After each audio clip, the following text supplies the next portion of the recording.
നാദാപുരത്ത് K M അഭിജിത്തിനെതിരെ poster. ഇറക്കുമതി സ്ഥാനാർത്ഥി വേണ്ടെന്നും നാടിനെ അറിയുന്ന നാട്ടുകാരൻ മതിയെന്നും പോസ്റ്ററിൽ പറയുന്നു.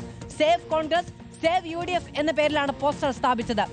AK അഭിലാഷ് വിവരങ്ങളുമായി ചേരുകയാണ്. അഭിലാഷ്, ആർക്ക് വേണ്ടിയാണ് ഇത്തരത്തിലുള്ള ഒരു പോസ്റ്റർ പതിപ്പിക്കൽ ഉണ്ടാകുന്നത്? എന്തുകൊണ്ടാണ് ഇങ്ങനെ ഒരു ആവശ്യം ഉയരുന്നത്? മധു, കോഴിക്കോട് ജില്ലയിലെ 13 മണ്ഡലങ്ങളിൽ 6 കോൺഗ്രസ് സ്ഥാനാർത്ഥികളുള്ളത്. ഈ 6 സ്ഥലങ്ങളിലെയും സ്ഥാനാർത്ഥി പട്ടിക, അതായത് സാധ്യതാ പട്ടിക ഏതാണ്ട് പൂർത്തിയാകുകയും ചെയ്തിട്ടുണ്ട്.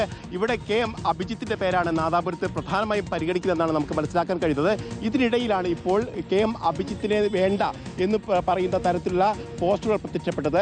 നാട്ടുകാരനായ ഒരാൾ മതി, മറ്റൊരാൾ വേണ്ട എന്നുള്ള കാര്യമാണ് പറയുന്നത്. ഇറക്കുമതി സ്ഥാനാർത്ഥി വേണ്ട എന്നാണ് ഈ പോസ്റ്ററിൽ പറയുന്നത്. നാദാപുരം റോഡിലും അതോടൊപ്പം തന്നെ കല്ലാച്ചി ടൗണിലുമാണ് ഇത്തരത്തിൽ പോസ്റ്ററുകൾ വ്യാപകമായി പ്രത്യക്ഷപ്പെട്ടിരിക്കുന്നത്.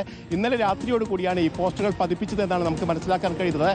കാരണം കെ എം അഭിജിത്തിന്റെ പേര് അവിടെ വരുന്ന ഘട്ടത്തിൽ തന്നെ പലരുടെയും പേരുകൾ അവിടെ പരിഗണിക്കപ്പെടുന്ന സാഹചര്യം ഉണ്ടായിരുന്നു. പക്ഷേ കെ എം അഭിജിത്തിന് മുൻതൂക്കം ലഭിക്കുന്ന ഒരു സാഹചര്യമാണുള്ളത്. ഈ ഒരു സാഹചര്യത്തിൽ കൂടിയാണ് ഇപ്പോൾ കെ എം അഭിജിത്തിനെ, അതായത് ഇറക്കുമതി സ്ഥാനാർത്ഥിയെ മണ്ഡലത്തിന് വേണ്ട, നാടിനെ അറിയുന്ന ഒരു സ്ഥാനാർത്ഥി തന്നെ വേണമെന്നുള്ള ആവശ്യം ഇപ്പോൾ അവരുടെ ഭാഗത്ത് വരുന്നത്. സേവ് കോൺഗ്രസ്, സേവ് UDF എന്നീ സംഘടനകളുടെ പേരിലാണ്, അല്ലെങ്കിൽ അത്തരത്തിലുള്ള പേരിലാണ് ഇപ്പോൾ ഈ പോസ്റ്ററുകൾ പ്രത്യക്ഷപ്പെട്ടത് എന്നതാണ് ഗൗരവമുള്ള കാര്യം. കാരണം കോൺഗ്രസ് കോഴിക്കോട് ജില്ലയിൽ 6 സ്ഥലങ്ങളാണ് മത്സരിക്കുന്നത്. അവിടെ ഏറ്റവും പ്രധാനപ്പെട്ട മത്സരം നടക്കുന്ന നാദാപുരത്താണ് ഇത്തരത്തിൽ ഒരു പ്രത്യക്ഷ തലത്തിൽ തന്നെ എതിർപ്പ് പ്രകടിപ്പിച്ചുകൊണ്ട് പോസ്റ്റർ പ്രത്യക്ഷപ്പെടുകയും ചെയ്തിരിക്കുന്നത്. ശരി, AK അഭിലാഷാണ് വിവരങ്ങൾ നൽകിയത്. പത്തനംതിട്ടയിൽ അബിൻ വർക്കിക്കെതിരെ പോസ്റ്റർ, നാദാപുരത്ത് കെ എം അഭിജിത്തിനെതിരെയും